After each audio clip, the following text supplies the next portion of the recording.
Cédric Lacou, bonjour. Bonjour. Vous êtes directeur du groupe Barenco. Barenco qui exploite plusieurs enseignes, dont Au Bureau et Café Lef. Justement, pouvez-vous nous rappeler un petit peu la création de l'enseigne Au Bureau et qu'est-ce qui fait sa particularité? Alors Au Bureau est une enseigne qui a aujourd'hui 20 ans. Elle a eu 20 ans en 2009. C'est une enseigne qui à la base a été créée sur le concept des pubs anglais et qui progressivement a évolué de plus en plus vers de la restauration pour coller aux attentes des consommateurs. Donc aujourd'hui on est bien des bars dans lesquels on vient manger.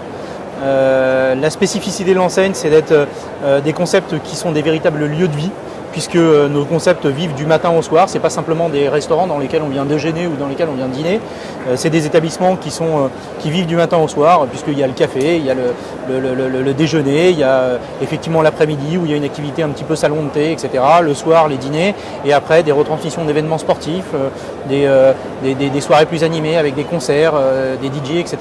Donc c'est ce qui fait, je dirais, toute la spécificité de cette enseigne. Ouais, tout à fait. Combien d'établissements compte Au Bureau à ce jour? Au Bureau compte 85 établissements répartis en France, exclusivement en France. On ne fait pas de développement à l'étranger. D'accord. Quel bilan vous tirez de l'année 2009 en termes d'activité, en termes d'ouverture pour Au Bureau? Alors ouverture, on a été sur une année où nous avons fait 6 ouvertures.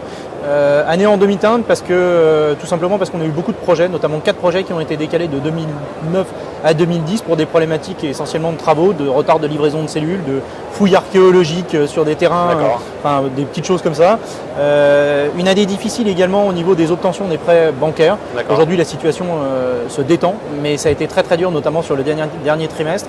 Par contre une année d'un point de vue de l'activité du réseau qui a plutôt été excellente, puisque à périmètre constant on est à, alors j'allais dire à plus presque 10%, on va dire plus 7% parce qu'on a l'effet de la TVA, puisque vous savez qu'il y a eu la TVA avec la baisse de la TVA à 5,5 qui fait que naturellement on augmente notre chiffre d'affaires d'une manière mécanique. Voilà. Mais on est en croissance d'activité malgré la crise et donc tout va bien. Donc dans ce contexte plutôt positif pour vous, quel objectif vous vous fixez en termes de développement sur 2010 pour l'enseigne Au Bureau? 2010, c'est reparti sur les chapeaux de roue. On a une dizaine d'ouvertures qui sont prévues. Alors est-ce qu'on arrivera à tenir les délais? C'est encore une autre histoire. La problématique c'est que les travaux sont longs et parfois ça déborde. Mais aujourd'hui on a 10 projets qui sont en cours. D'accord. Tout à fait. Quelles sont vos cibles prioritaires d'implantation en France et est-ce que vous recherchez en particularité des gens déjà installés, c'est-à-dire des restaurateurs? Alors on n'a pas de priorité d'implantation sur la France. On a quelques villes ciblées sur lesquelles nous ne sommes pas présents ou nous ne sommes plus présents. Je pense entre autres à Bordeaux, à Nantes. Ça c'est des endroits où on voudrait s'implanter. On a également d'une manière générale l'Est et l'Ouest de la France, on est peu implanté, et le Sud-Ouest on est peu implanté, donc effectivement on cherche à s'y implanter. Après, est-ce qu'on cherche des restaurateurs en place? C'est à la base une cible qui ne nous intéressait pas parce qu'on pensait que cette cible-là n'était pas intéressée par la franchise. Et on s'aperçoit aujourd'hui que les mentalités ont changé et ces gens-là viennent de plus en plus nous voir pour nous proposer de passer sous enseigne. Donc c'est tout nouveau ça, hein. C'est des indépendants qui exploitent un établissement, une enseigne, parfois qui sont franchisés d'autres enseignes d'ailleurs, et qui viennent nous voir et qui nous disent je veux basculer Au Bureau. Donc ça c'est tout nouveau. Voilà. Pour ouvrir un Au Bureau, de quel apport personnel le candidat doit-il disposer et c'est quoi l'enveloppe globale d'un projet? Alors l'enveloppe, je dirais, l'apport personnel pour commencer, c'est de l'ordre de 200 000 euros.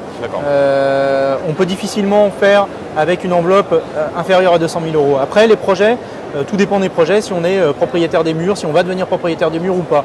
Mais un projet, une enveloppe globale, c'est de l'ordre de 700 à 1 500 000 euros. Vous voyez que la fourchette est très très large. Ça dépend de la taille de l'établissement, ça dépend de rachat de fonds de commerce ou pas de rachat de fonds de commerce, puisqu'on peut aussi avoir des créations de cellules. Ça dépend de construction des murs ou pas construction des murs. Quand on fait un bâtiment solo, une coque d'un bâtiment solo hors terrain, ça coûte 1 400 000 euros. Vous rajoutez le prix d'achat du terrain qui est, on essaye d'acheter des terrains de l'ordre de 300 400 000 euros. Vous arrivez à des enveloppes qui sont conséquentes. Donc là, pour le coup, c'est plus 200 000 euros d'apport personnel qu'il faut, c'est plutôt près de 400 000. Voilà. Cédric Lacou, je vous remercie beaucoup. Je rappelle que vous êtes le directeur du groupe Barenco qui exploite l'enseigne Au Bureau. Merci.